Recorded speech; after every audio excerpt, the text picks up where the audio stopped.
Bismillah. Assalamualaikum warahmatullahi wabarakatuh.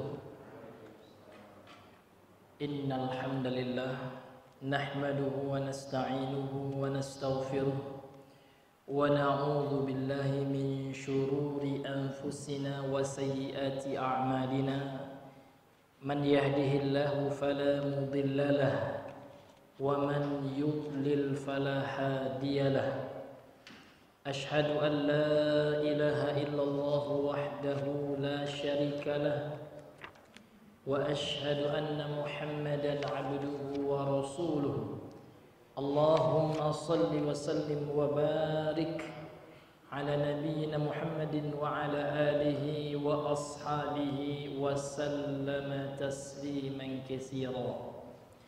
فقال الله تعالى في محكم التنزيل يا أيها الذين آمنوا اتقوا الله حق تقاته ولا تموتن إلا وأنتم مسلمون. أما بعد فإن أصدق الحديث كتاب الله وخير الهدى هدى محمد صلى الله عليه وسلم وشر الأمور محدثاتها وكل محدثة بدعة وكل بدعة ضلالة وكل ضلالة في النار نسأل الله السلامة والعافية. معاشر المسلمين والmuslimat أعزني الله وإياكم جميعا. Pertama kali kita kembali bersyukur atas limpahan rahmat yang telah Allah berikan kepada kita. Dengan nikmat tersebut hari ini Allah pilih kita menjadi seorang muslim dan muslimah. Allah selamatkan kita dari kekufuran dan Allah masukkan kita ke dalam golongan orang-orang yang selamat, yaitu orang-orang Islam. Kemudian salawat dan salam kepada Nabi besar Muhammad sallallahu alaihi wasallam. Allahumma salli ala Muhammad wa ala ali Muhammad. Ma'asyiral muslimin yang semoga dirahmati oleh Allah Subhanahu wa taala.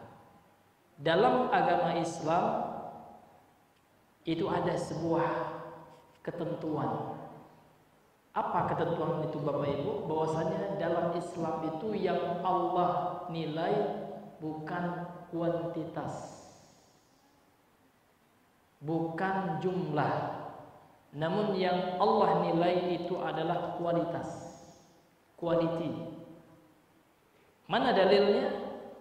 Yaitu firman Allah dalam surah Al-Mulk, surat yang pertama, penggalan terakhir. Allah Subhanahu wa taala berfirman, liyabluwakum ayyukum ahsanu amala. Allah menciptakan walladzi khalaqal mauta wal hayat. Dialah Allah yang telah menciptakan kematian dan kehidupan. Liyabluwakum, untuk menguji kalian. Siapa di antara kalian yang paling ahsan, yang paling terbaik, bukan yang baik, paling terbaik amalnya di dunia ini.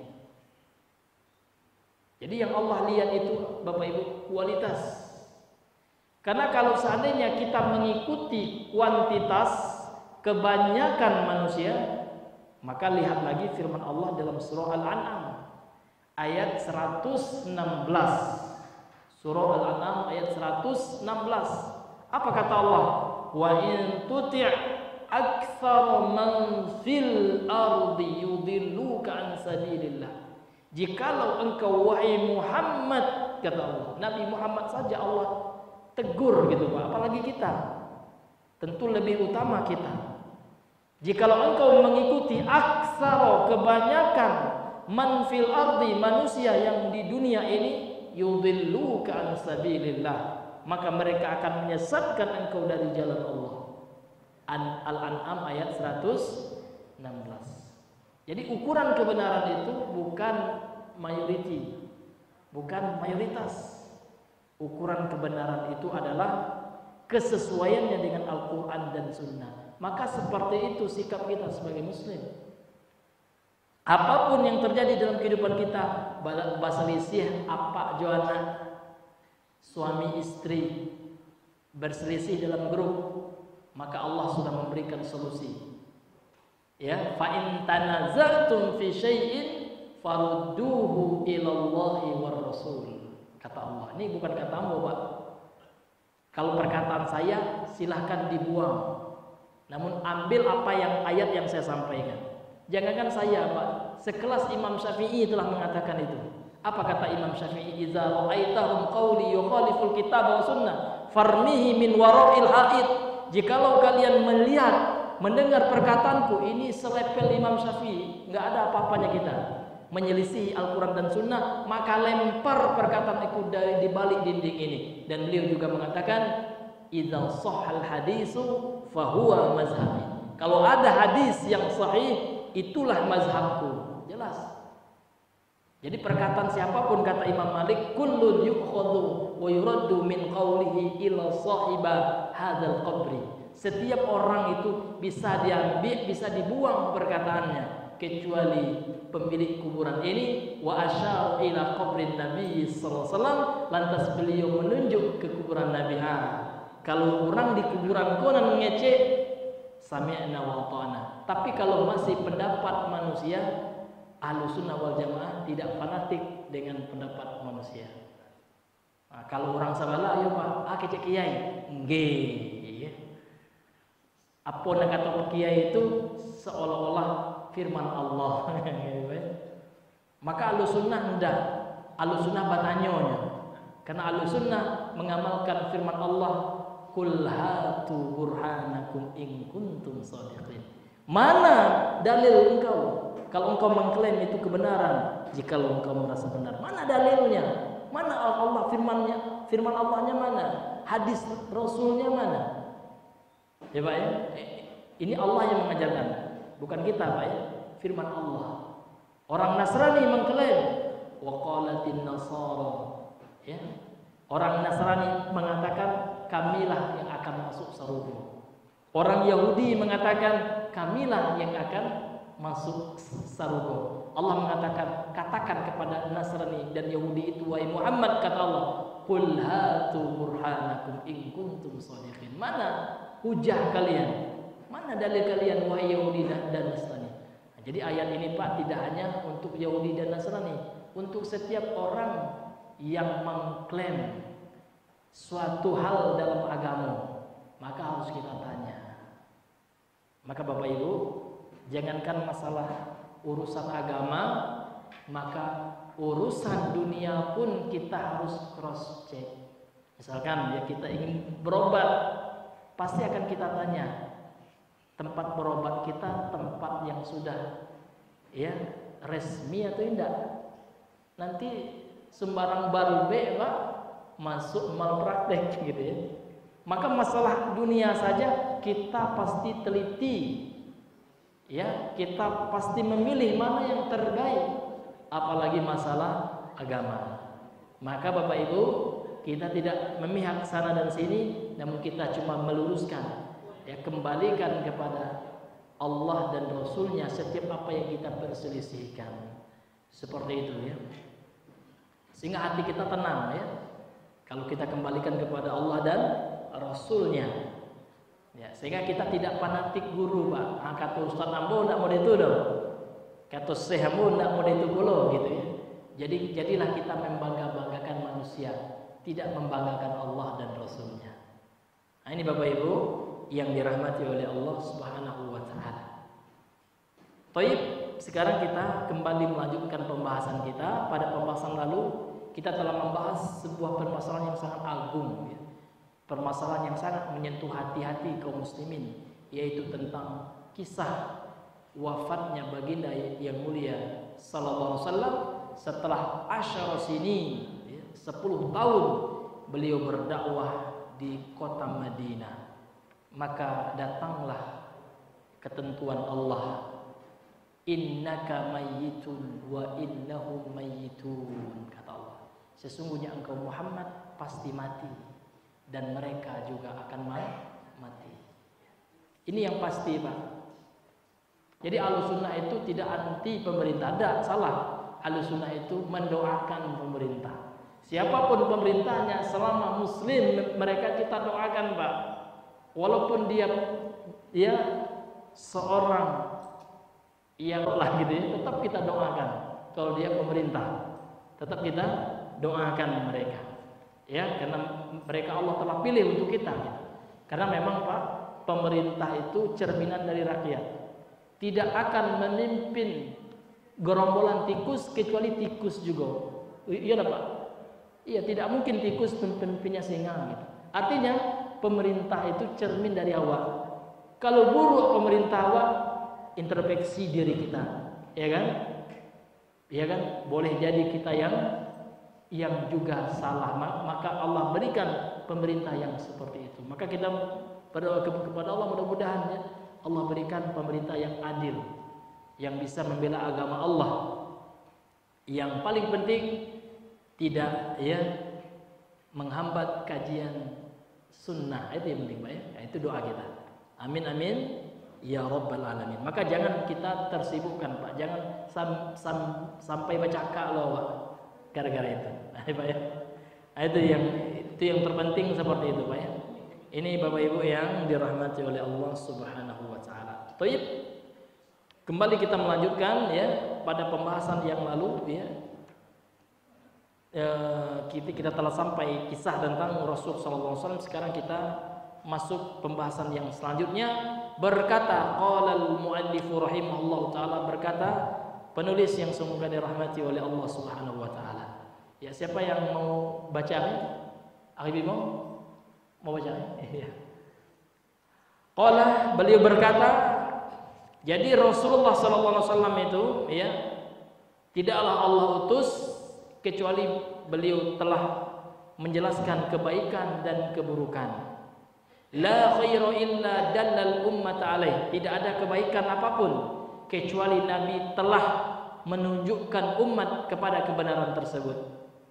Wala syarra, dan tidak ada keburukan apapun illa hazzaraha minhu, kecuali Nabi telah memperingatkan dari keburukan tersebut. Nah, ini lanjutannya beliau mengatakan wasyarrul ladzi hazzara minhu asyirku wa jami'u ma yakrahullahu wa yabahu, dan keburukan yang telah Nabi larang, yang telah Nabi peringatkan umatnya dari keburukan tersebut adalah yang pertama kesyirikan, wa jami'u ma yakrahullahu, dan seluruh apa yang dibenci oleh Allah.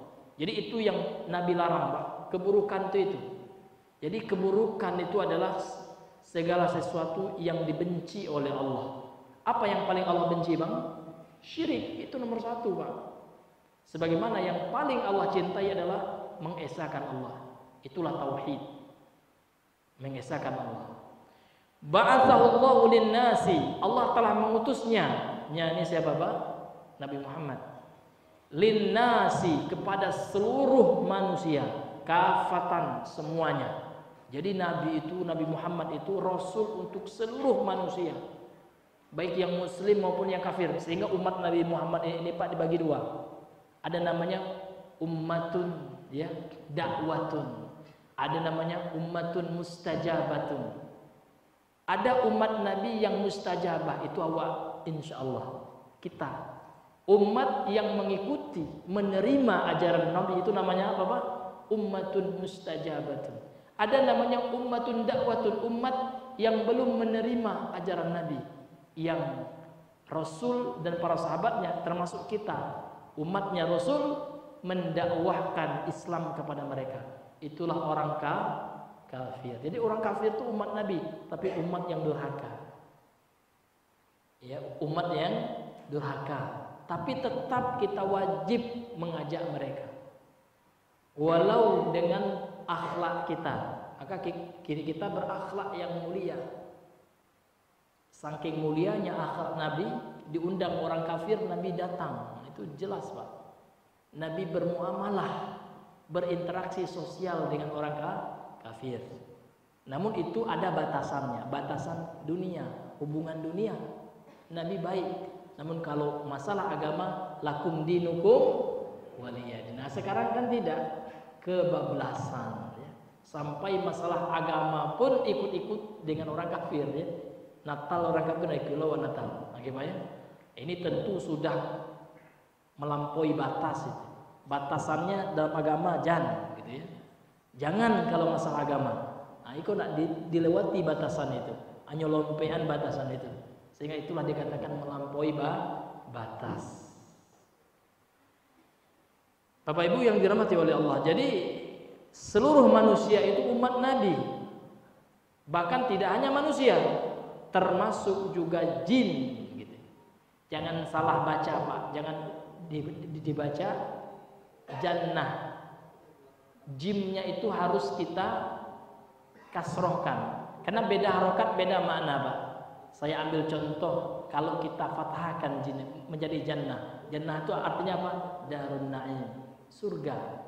Wasari'u ila maghfirati min rabbikum wa jannah. Jimnya fathah. Tapi kalau kita baca dhammah, apa beda loh? Artinya Pak, artinya al-wiqayah wasitr. Tameng, pembatas.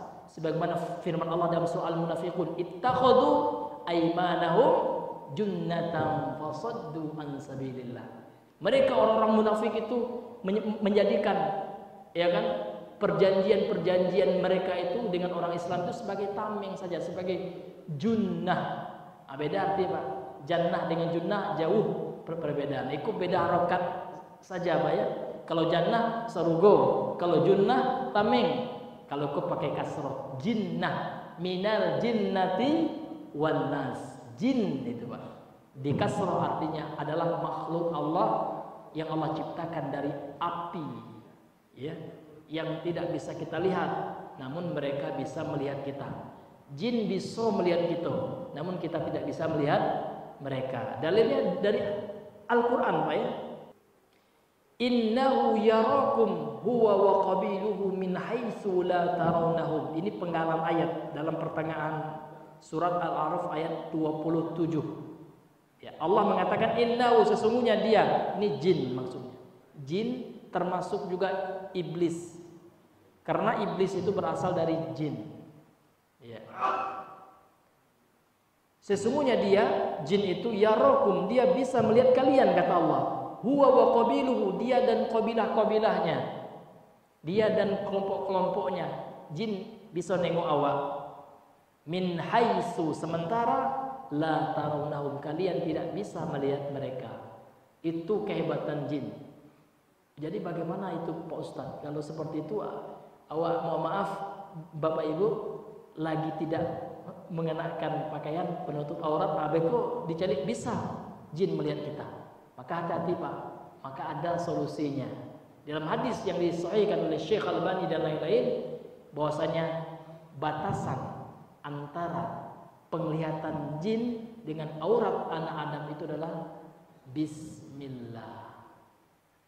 Artinya apa? Kalau awak baca bismillah, secara otomatis dengan kebesaran Allah, Allah tutupi pandangan mata jin. Maka ulama menganjurkan Pak, kalau awak ganti pakaian, bacalah bismillah minimal. Bismillah. Gitu ya. Secara otomatis Pak, berdasarkan hadis ini. Karena jin gaib, tentu zat yang maha gaib yang bisa melindunginya dari kita. Sehingga Pak, kalau kita diganggu jin, jangan minta tolong jodokun. Minta tolonglah kepada zat yang menciptakan jin. Siapa Pak? Allah. Sehingga kalau awak pergi ke suatu tempat yang asing, maka kita dianjurkan memohon perlindungan kepada Allah saja dan kepada sifat Allah. Boleh seperti Al-Quran atau kalimat-kalimat Allah. Ya kan? Qul a'udzu billahi, ya, a'udzu bi kalimatillahi min syarri ma khalaq. Itu doa pendek Pak, tapi itu penting sekali. Jadi kalau gangguan jin, minta tolong tidak boleh dengan manusia. Minta tolong dengan yang menciptakan jin, karena jin itu gaib. Tapi kalau gangguan manusia yang zohir, yang tampak, itu ada usaha kita. Minta tolong dengan orang yang bisa menghilangkan gangguan. Contoh, awak kadibegal orang Pak. Jangan auzubillahi minasyaitonir dibayar orang.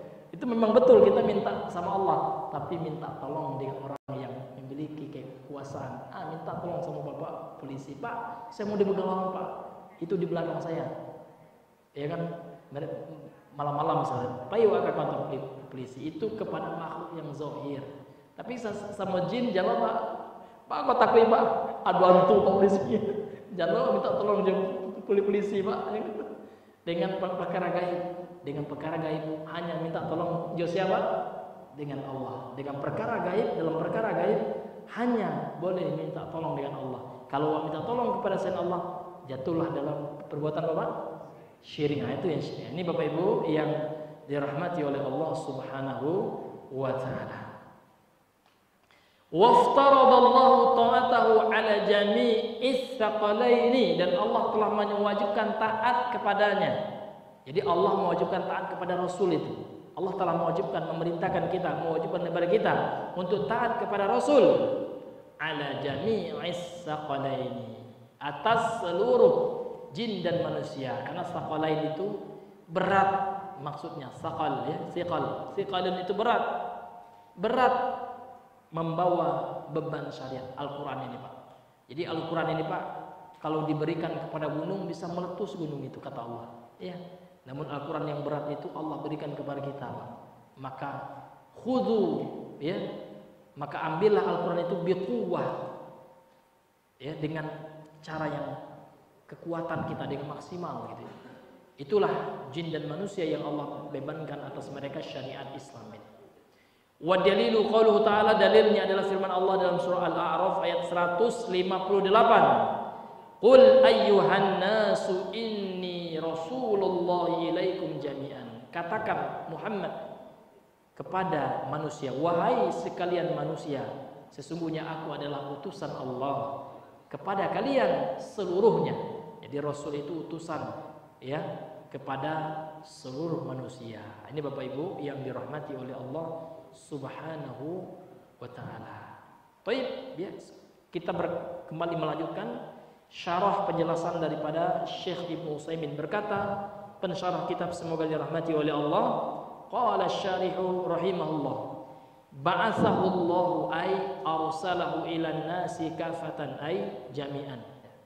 Allah telah mengutus, yaitu Allah telah mengutus Rasulullah kepada seluruh manusia kafatan. Kafatan itu sinonimnya, kata lainnya itu adalah jami'an, sama, Pak. Ya, kafatan maknanya jami'an, seluruh manusia itu maksudnya. Jadi Rasul itu adalah utusan Allah kepada seluruh manusia. Nah, jadi kepada orang Nasrani, siapa Rasul mereka? Ya Nabi Muhammad. Tapi mereka itu, ya, menolak Rasul sebagai utusan Allah. Kemudian Bapak Ibu berkata lanjutannya Syekh Ibnu Utsaimin, fi hadil ayati, di dalam ayat ini, ayat yang mana? Surah Al-A'raf ayat 158 tadi. Qul ya ayuhan nasu inni rasulullahi ilaikum jami'an. Dalam ayat ini kata beliau, dalilun, terdapat sebuah dalil, ala anna Muhammadan Rasulullah sallallahu alaihi wasallam ilan nasi jami'an, bahwasanya sesungguhnya Muhammad adalah utusan Allah sallallahu alaihi wasallam kepada manusia seluruhnya. Ini jelas sekali, Pak. Dia kalau ada orang bertanya, di mana dalilnya Muhammad itu utusan Allah? Kita katakan surah Al-A'raf 158 di antaranya, tapi banyak ayat yang lain juga dalilnya. Ini Bapak Ibu yang dirahmati oleh Allah Subhanahu wa taala. Wa annal ladzi arsalahu, dan sesungguhnya yang telah mengutusnya sebagai rasul, yang telah menjadikan Nabi Muhammad sebagai rasul, lahu mulkus samawati wal ardh, dialah zat yang menguasai langit dan bumi, Allah Subhanahu wa taala. Jadi itulah yang telah mengutus Nabi sebagai rasul, dan tidak ada lagi nabi setelah Nabi Muhammad. Sekarang, Pak, banyak sekali penista agama. Nauzubillahi min zalik. Nauzubillahi min zalik. Ya, seolah-olah hukum sekarang, Pak, kalau orang Islam yang dituduh menista agama kafir, ya, cepat diproses. Ini sekarang, Pak, youtuber penista agama Islam banyak sekali. Nauzubillahi min zalik. Banyak sekali. Luar biasa. Ya. Maka untuk itu Pak, mudah-mudahan pemerintah kita yang ke depan, ya, mudah-mudahan bisa memberantas yang seperti ini Pak. Ini kan kacau negara. Ya, sehingga orang-orang yang punya semangat tinggi Pak, kurang ilmunya dan kata bisa tersulut emosinya. Maka tidak jarang orang nanti main tangan, main anarkis dengan hal-hal yang seperti ini Pak ya. Mencela ya Rasulullah, ini banyak sekali ya. Kemudian mengatakan ada nabi setelah Nabi Muhammad. Nabi Muhammad itu bukan nabi yang terakhir katanya. Nauzubillah. Berarti dia telah ingkar kepada Allah. Allah sendiri yang mengatakan ya dalam surah Shaf itu, wa khatimun nabiyyin, jelas Nabi Muhammad itu adalah penutup seluruh para nabi. Ya. Bahkan dalam hadis Nabi juga mengatakan la nabiyya ba'di, tidak ada lagi nabi setelahku. Tidak ada lain. Jadi Nabi Muhammad adalah nabi yang terakhir. Dan ini Pak akidah ini. Ini usul akidah. Ini dasar akidah kita, pondasi akidah kita. Jadi kalau ada orang menganggap ada nabi setelah Nabi Muhammad, coba kembalilah kepada Islam. Karena perkataannya kufur. Ya, telah mengeluarkan dia dari keislaman. Kecuali dia orang bodoh betul ya, baru masuk Islam, belum tahu dia. Nah, tapi kalau dia sudah lama dalam Islam ini ya, sudah mengetahui agama Islam, ya sudah tidak ada lagi uzur baginya, pengajian di mana-mana, bahkan sudah 40 tahun usianya ya, ya kan? Tiba-tiba dia mengatakan enggak ada nabi setelah Nabi Muhammad. Ini jelas ini pembatal keislaman. Nauzubillahi min zalik. Ya. Ini Bapak Ibu yang dirahmati oleh Allah. Luar biasa hari-hari ini, Pak. Ya, luar biasa. Maka tidak keliru lagi apa yang dikatakan oleh Rasulullah. Benar sekali apa yang disabdakan oleh Nabi kita.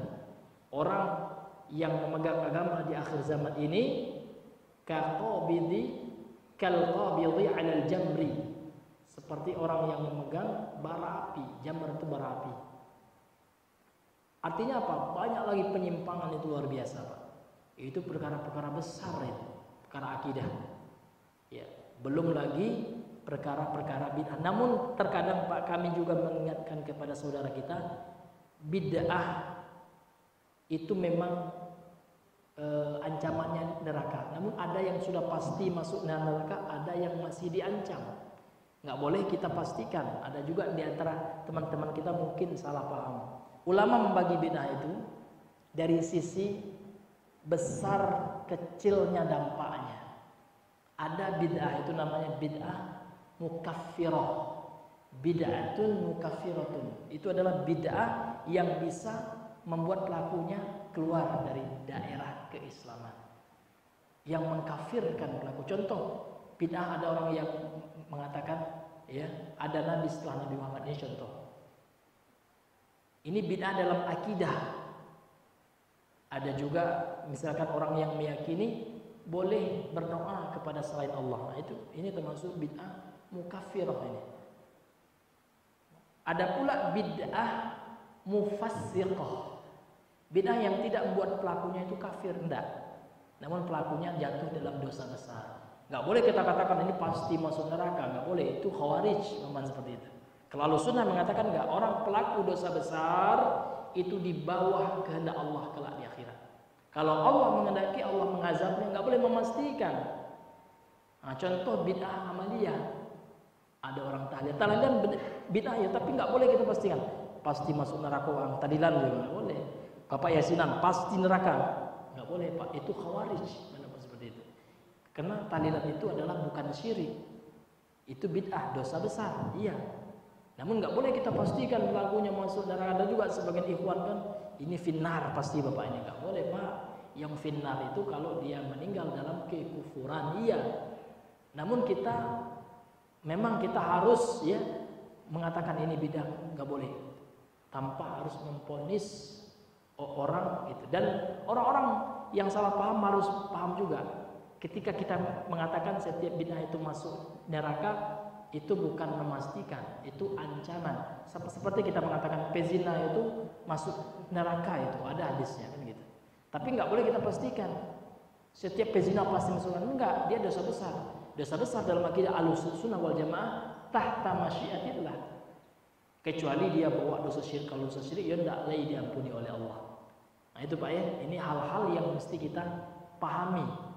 Jangan ya seperti orang-orang yang nggak paham sunnah sehingga mereka menuduh narako sewa kesaduannya kan, ya kan seolah-olah sasarubu untuk inyolah gitu kan. Ini salah paham ya. Ini ada perinciannya, itu ada. Ini Bapak Ibu yang dirahmati oleh Allah Subhanahu wa taala. Itu yang mesti kita pahami. Jadi bid'ah itu Pak, ada yang memang betul mengkafirkan pelaku, ada enggak hanya sekedar memfasikkan, dan enggak boleh itu kita pastikan pelakunya kalau meninggal ya. Namun kita katakan dia terancam. Nah, beda Pak, pasti dengan terancam itu beda. Contoh Pak ya, bapak misalkan ya kan pasti ya masuk penjara, itu memang sudah jelas gitu Pak ya, hukumannya jelas, kejahatannya jelas. Namun ada mengatakan dia terancam masuk penjara, belum pasti. Boleh jadi ada indikasi-indikasi lain ya yang membuat dia terbebas dari neraka. Nah itu beda Pak ya, pasti dengan terancam. Ya, begitu juga orang misalkan Pak pezina ya, dia terancam masuk neraka ya. Boleh jadi karena tauhid yang dia lakukan, atau karena boleh jadi ada amal solehnya yang tersembunyi gitu Pak ya. La ya'lamuha illallah. Tidak ada yang tahu kecuali dia dengan Allah saja. Ya kan? Mungkin ada sedekah yang dia beri orang, seperti kisah pelacur yang memberi minum anjing masuk surga gitu. Boleh jadi ada amal solehnya, dengan itu Allah mengampuni dosanya. Tapi kalau syirik tidak boleh Pak. Innallaha la yaghfiru ayyushraka bih wa yaghfiru ma duna dzalika liman yasha. Sesungguhnya Allah itu tidak mengampuni dosa pelaku syirik. Artinya kalau dia meninggal bawa dosa syirik, Allah ada ampuni. Namun Allah mengampuni dosa yang selain syirik, termasuk zina, termasuk tahlilan juga gitu ya, termasuk yasinan, kan sama dosa juga ya. Namun dia tidak boleh kita pastikan pasti masuk neraka. Boleh jadi ada tauhidnya kan gitu. Ini mesti kita pisahkan masalah seperti ini sehingga kita tidak disangka ekstrim oleh kubu sebelah. Ya. Ini ada pembahasan yang seperti itu. Wallahu taala alam bishawab. Bapak Ibu yang dirahmati oleh Allah Subhanahu wa taala, kemudian kita lanjutkan. Berkata Syekh ya Ibnu Utsaimin rahimahullahu taala, "Wa man biyadihi al-ihya'u wal imatatu," dan di tangannya lah ya kehidupan dan kematian, di tangan Allah. Allah yang menghidupkan, Allah yang mematikan. Wa annahu subhanahu huwal mutawahhadu bil uluhiyyati kama huwa mutawahhadun fir rububiyyah. Dan dialah Allah zat yang diesakan ya di dalam uluhiyah sebagaimana dia diesakan di dalam rububiyah. Itu. Jadi Allah Subhanahu wa taala itu esa Pak. Kita mengesahkan Allah dalam seluruh aspek gitu. Nah, ini kita ingin meluruskan orang yang menuduh-nuduh ulama, menuduh-nuduh kaum muslimin, umat Islam, Ahlussunnah wal Jamaah dengan tuduhan yang keliru. Ya kalau kita katakan tauhid itu 3, berarti sama dengan Trinitas. Di mana pula samanya Pak? Ya beda. Kalau Trinitas itu mereka mempersekutukan Allah. Ini enggak, ini mengesahkan Allah. Beda. Tauhid itu artinya esa. Tapi konsep Trinitas orang-orang Nasrani itu apa? Mensekutukan Allah gitu. Membagi-bagi zat Allah. Jadi zat Allah itu bisa berupa firman. Jadi firman Allah itu berubah wujud jadi manusia. Itulah Yesus Christ. Nauzubillah min zalik. Mana mungkin firman bisa menjadi makhluk kan gitu. Firman Allah itu zat Allah, apa? Sifat Allah, bagian dari zat Allah. Maka zat Allah, makanya dalam konsep Islam itu laisa kamitsli syai'un wa lam yakul lahu kufuwan ahad. Enggak ada yang sama dengan Allah dan enggak ada yang setanding sekufu dengan Allah. Wa lam yakul lahu kufuwan ahad. Satu orang pun dari makhluknya enggak ada yang sama dengan Allah. Makanya Allah itu lam yalid wa lam yulad. Allah tidak lahir gitu. Tidak dilahirkan. Enggak ada bapak ibunya Allah. Nauzubillah min zalik. Ta'ala Allah 'uluwan kabira 'ala ma yaqulun. Allah Maha Suci atas apa yang mereka katakan oleh orang Nasrani itu. Allah na'udzubillah min zalik. Allah itu adalah Maha Tunggal. Wal awwal wal dhahir wal batin. Ya. Allah itu adalah zat yang Maha Awal. Ya kan? Wala syai'a qablahu. Tidak ada yang sebelum Allah. Wa huwal akhir wa wala syai'a ba'dahu. Dan Allah adalah zat yang akhir. Itu Allah sendiri yang mengatakan. Wal awwal wal akhir wal batin wal zahir. Itu sifatnya Allah. Jadi Allah itu Maha Esa. Sebelum adanya Allah enggak ada segala sesuatu itu, Pak. Dan setelah Allah enggak ada segala sesuatu. Kullu man 'alaiha fan wa yabqa wajhu dzul jalali wal ikram. Ya, setiap apa yang ada di bumi ini kelak pada hari kiamat Pak binasa semuanya. Setiap yang bernyawa mati semuanya, termasuk malaikat Israfil ketika meniup sangkakala itu, ya kan, mati semua makhluk termasuk beliau. Wa yabqa wajhu rabbika dzul jalali wal ikram. Yang tersisa adalah Allah Subhanahu wa taala. Dzul jalal, zat yang memiliki ya keagungan, wal ikram dan kemuliaan. Itulah Allah Subhanahu wa ta'ala. Itulah keesaan Allah. Jadi di tangan Allah lah kehidupan dan kematian, dan Allah itu diesakan dalam uluhiyah, dalam peribadahan, sebagaimana Allah diesakan dalam perbuatan Allah dalam rububiyah. Tsumma amara subhanahu wa ta'ala fi akhir ayat. Kemudian di akhir ayat ini Allah memerintahkan. Apa yang Allah perintahkan Bapak Ibu? Ya, apa yang Allah perintahkan di akhir ayat ini? An-nu'mina bihadzal rasul an-nabiyil ummi, supaya kita beriman terhadap rasul utusan Allah ini, seorang nabi yang buta huruf ini. Jadi nabi itu al-ummi, la yaqra wa la yaktub. Enggak bisa baca, enggak bisa menulis. Ada hikmahnya, Pak, ada rahasianya. Supaya apa?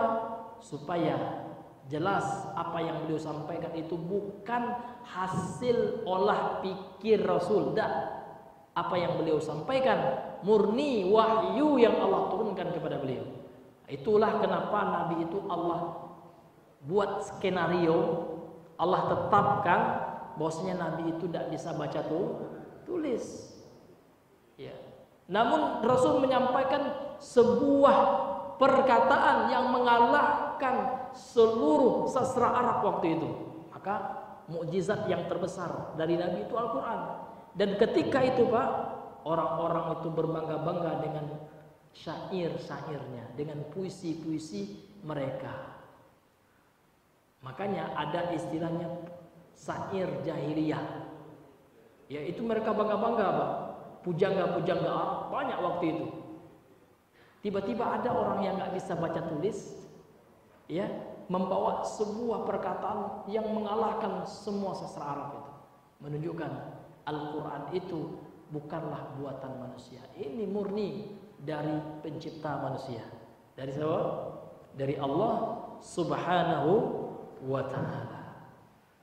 Jadi Al-Quran itu, Pak, yang berbahasa Arab itu dari Allah, hurufnya dari Allah juga. Karena ada orang lo yang mengatakan enggak, Pak, huruf itu dari Muhammad itu. Yang dari Allah cuma maknanya saja. Seperti orang Asy'ariyah. Ini bukan kata saya, Pak, ya. Kata ulama juga, Al-Imam Ibnu Qudamah. Beliau buat buku, Pak, membantah akidah Asy'ariyah. Namanya Munazarah fil Quran. Maka orang Asy'ariyah itu zindik ini. Ya, orang Mu'tazilah bencongnya Mu'tazilah kata beliau. Kalau orang Mu'tazilah itu gentleman. Mu'tazilah mengatakan Al-Quran itu adalah makhluk, jelas. Tapi Asy'ariyah mengatakan tidak. Allah itu, Al-Quran itu adalah kalamullah. Namun Al-Quran yang kami maksud sebelum Allah mengucapkan yang bahasa Arab, yaitu sebelum diucapkan itu kata mereka kalamun nafsi.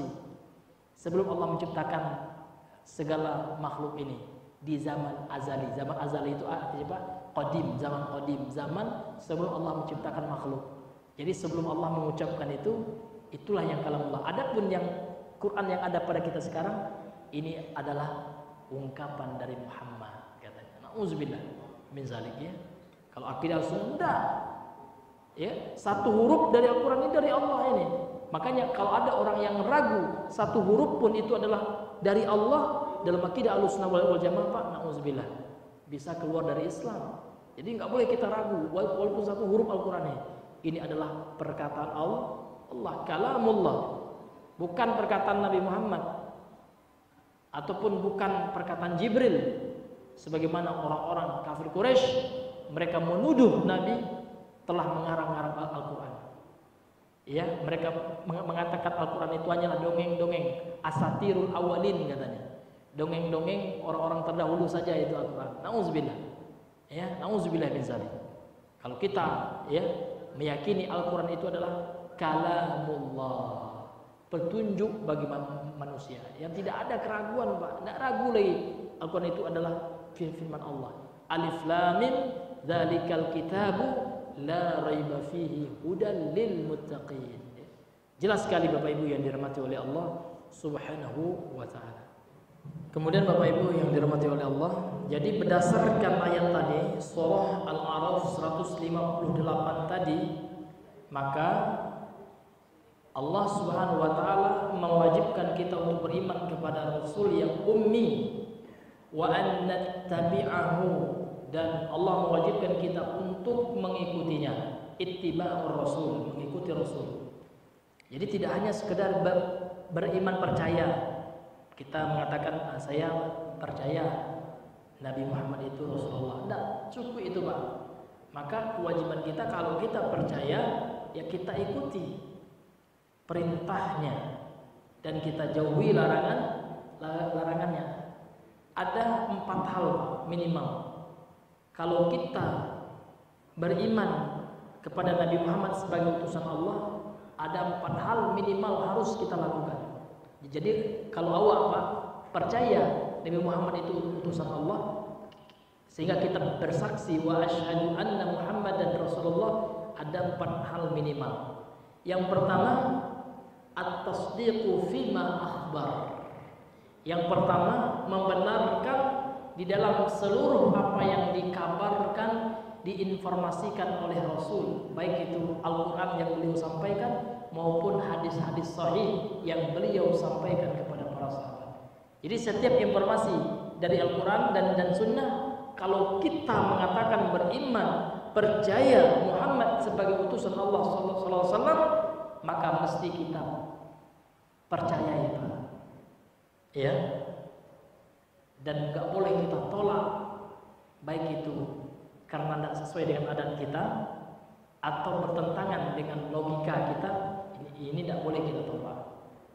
Contoh, Nabi mengatakan ma asfala minal ka'baini minal izari fa finnar. Itu contoh. Apa saja yang berada di bawah mata kaki dari sarung pakaian yang kita kenakan, maka itu ancamannya neraka.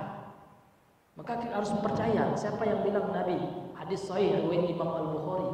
Maka kita sebagai muslim, iya percaya saya. Jangan kita tolak. Lo masuk neraka kain saya. Anda masuk akal. Nah, itu tidak boleh, Pak. Ini Nabi yang mengatakan. Kalau kita mengaku beriman kepada Nabi, jangan ditolak sabda Nabi. Itulah konsekuensi dari asyhadu anna Muhammadan Rasulullah.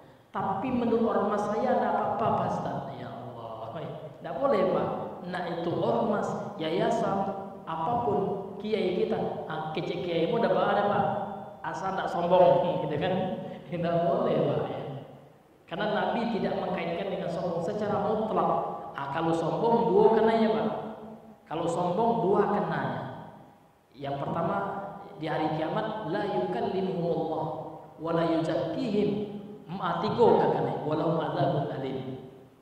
Kalau menyeret pakaian dengan sombong, 3, Allah tidak akan mensucikannya, tidak akan mengajak dia berbicara, dan baginya azab yang pedih. Nah, ini kalau kita percaya dengan Nabi sebagai utusan Allah, percayai, yakini informasi Nabi. Ini informasi dari Nabi. Kemudian yang kedua, ta'atuhu fima amar, mentaati seluruh apa yang diperintahi oleh Nabi. Perintah Nabi itu hukumnya menurut fikih ada dua, Pak. Ada perintah Nabi yang hukumnya wajib, ada yang sunnah, mustahab. Nah, gitu. Yang wajib harus diikuti sesuai dengan kemampuan kita. Tapi kalau yang sunnah, yang mustahab, perintah Nabi itu ya kita kerjakan supaya kita dapat bonus pahala. Kalau ditinggalkan merugi kita, walaupun nggak dapat dosa, Pak. Tapi pada prinsip hitung-hitungannya rugi. Memang sunnah tidak berdosa kalau kita tidak lakukan. Tidak sholat sunat 2 rakaat sebelum subuh, memang tidak berdosa, Pak. Tapi rugi kebaikan yang banyak, pahala yang besar, lebih dunia dan seisinya. Nah, kemudian yang ketiga, Pak, ya, menjauhi wastinabu manaha wa zajar, menjauhi apa yang dilarang dan yang dihardi, yang tidak disukai oleh Nabi. Jadi kita menjauhi seluruh yang dilarang oleh Nabi. Larangan Nabi itu ada 2 hukum fikihnya. Ada larangan yang sifatnya wajib harus ditinggalkan, itu yang haram. Ada pula larangan yang makruh. Kalau kita tinggalkan dapat pahala, Pak.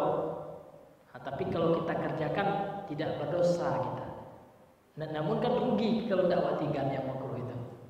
Nah, itu Bapak Ibu. Kemudian yang terakhir, dan beribadah kepada Allah, dan tidaklah kita beribadah kepada Allah wala ya'budullaha illa bima syarah, dan tidaklah seorang itu beribadah kepada Allah kecuali sesuai dengan apa yang telah Nabi syariatkan, Nabi ajarkan. Tak boleh beribadah sesuai jus selera. Ampuh kini sholat subuh 5 rakaat lah, panik 2 rakaat ke 2 rakaat sema gitu. Tak boleh, Pak. Itu namanya menurut selera kita, enggak boleh. Agama ini sudah ada acuannya, sudah ada sistematis SOP-nya, sudah ada sistem operasionalnya lah, coba lah jaleh. Jadi tidak boleh tambah-tambah, tidak boleh dikurangi. Itulah yang bid'ah dalam amaliyah, menambah-nambah atau mengurangi yang telah Rasul dan Allah dan Rasulnya tetapkan. Kalau subuh telah Allah tetapkan, telah Rasul tetapkan 2 rakaat, tidak boleh ditambah. Itu contohnya. Jadi 4 minimal yang kita lakukan ini. Jadi kita simpulkan lagi, yang pertama mentaati membenarkan seluruh yang diinformasikan oleh Nabi, yang pertama. Yang kedua mentaati seluruh yang Nabi perintahkan. Yang ketiga menjauhi seluruh yang Nabi larang. Yang keempat, tidaklah kita beribadah kepada Allah melainkan sesuai dengan apa yang telah dicontohkan oleh Nabi yang mulia sallallahu alaihi wasallam. Mungkin ini saja yang bisa kita sampaikan, mudah-mudahan yang sedikit ini bermanfaat. Subhanakallahumma bihamdika asyhadu an la ilaha illa anta astaghfiruka wa atubu ilaik.